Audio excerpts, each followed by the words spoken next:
In today's lightning-fast, social media-powered world, the difference between superstar and obscurity is often differentiated by 30-second viral videos. There are those that make it, and then there's those that have their 15 minutes of fame only to fade away into cringy obscurity soon after. They're the one-hit wonders, the meme celebrities, and the influencers who banked it all on a trend that died faster than their careers. Hey, it's Fred! Oh, brother, this guy stinks! Will you even remember any of these once big internet stars? Let's get it on. Lilte.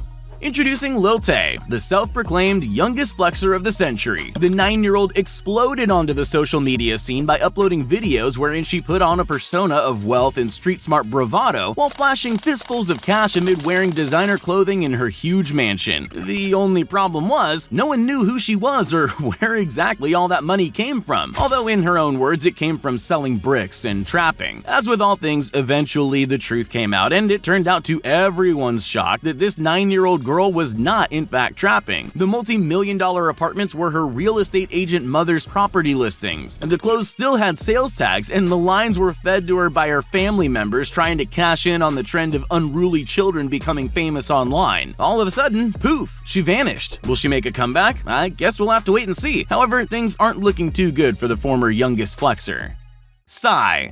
If you've been to a social event at some point in the past decade, you've probably heard Gangnam Style by Korean pop artist Psy. Kids and adults alike immediately begin the famous pony riding dance move, despite the song having nothing to do with horses. The man behind the glasses, Park Jae-sang, started out as a conscripted soldier in the Korean army before making the transition to pop sensation seemingly overnight. In 2012, Psy burst onto the scene with Gangnam Style, netting 100 million views on YouTube in just 3 days and rocketing the colorful performer into viral status. At roughly 4 billion views today, there was a time when Gangnam Style was the most watched video on YouTube. But like all viral videos, it got overplayed and the excitement wore off. Psy's follow-up songs tried to capitalize on the gimmick, but it was too late. Nowadays, Psy's retired his sunglasses and signature moves to manage his own label, P Nation, for other K-pop stars.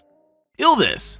We all learned a number of animal sounds as kids, but for some reason, there seems to be one in particular that every children's book skipped. What does the fox say? Ask anyone and they'll very likely give you their own crazy rendition of the once viral hit song by brotherly duo Ylvis. Sporting a onesie, furry ears, and some pretty impressive face paint, it turns out that foxes are absolutely mental and have an impressive vocal range. After over 1 billion views on YouTube, it seems this once fiery fox inferno burnt itself out. Like so many catchy songs before it, listeners eventually got tired of it. Boo! You stink! So where's Ylvis now? Although their likeness has left the limelight, that doesn't mean they're not keeping it occupied. In the past couple of years, they've appeared on a number of talk shows, released a children's book, and also started their own TV show in Norway. Seems like a little gag and some animal sounds can take you quite a long way. Fred. If you were around for the beginnings of YouTube, the character Fred Figglehorn, created by Lucas Cruikshank, is someone you're guaranteed to remember. One of the first big YouTubers, Fred had kids playing his high-pitched videos over and over again. The character was based on a hyperactive 6-year-old who told exaggerated stories about his fictional life, his dysfunctional family, and his inability to complete even the simplest of tasks. 15 years of YouTube successes later, and Fred is a name young YouTube enthusiasts today are unlikely to know. Hey, it's Fred! As around 2014, the character was retired, but not before a feature-length film. You can't see me! Tons of merchandise and more. Cruikshank instead turned his focus towards video blogs and other comedic content. Sadly, he hasn't been able to replicate the kind of success he had that made him one of the most recognizable faces on early YouTube. Bart Baker.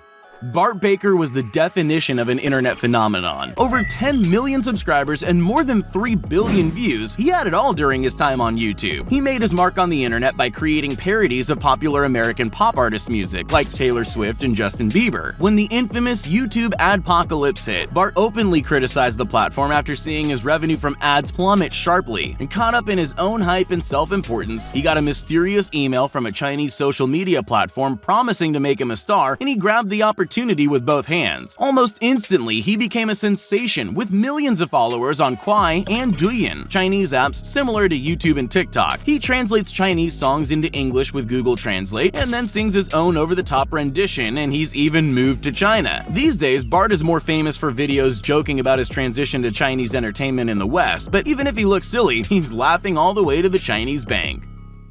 LMFAO. 2011 was the year of the uncle and nephew duo Red Foo and Sky Blue. LMFAO were internet sensations, creating over-the-top pop music with 80s hair, gaudy clothing, and just a little too much gyration while wearing only a Speedo. Then, disaster. The title track from their album Sorry for Party Rocking was proof that lightning can strike twice, just not 3 times. The song flopped, and the public was sick of the same old sound. Instead of getting back into the studio and working on something fresh, the duo split up to do their own thing. Today, Uncle Red Foo spends his days growing plants in his backyard to support his new vegan lifestyle and sustainable living. He still frequently dabbles in music, however, he claims it to be more of a job than it used to be. On the other hand, nephew Sky Blue is all about his music career, pursuing his love for creating fun jams more than ever. Needless to say, family drama and many lawyer fees got in the way of fame. With luck, maybe we'll see the duo reunite sooner than later. Jaden Smith.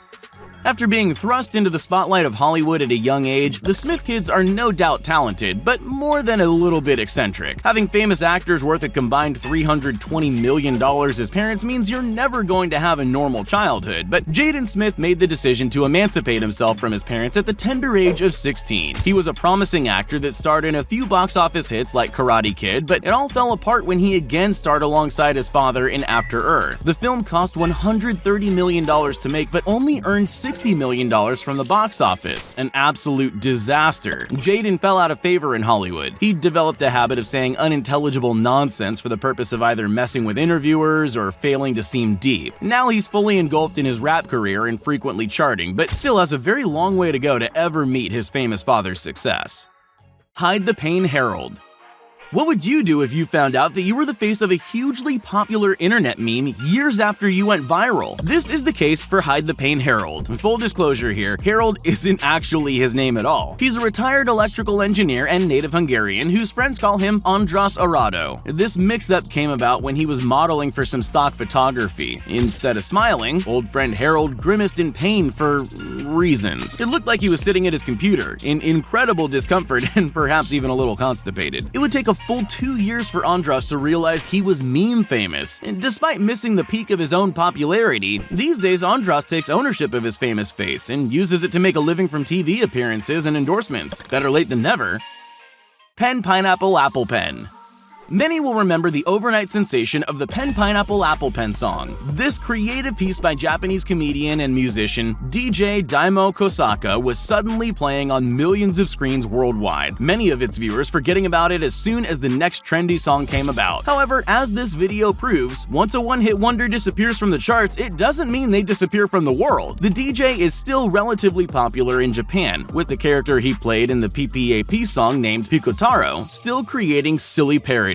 However, his attempt at crossing over into global mainstream phenomenon was nothing more than a brief 15 minutes of fame. Still, something tells me that DJ Daimo Kosaka is doing a bit better for himself than some others on this very list.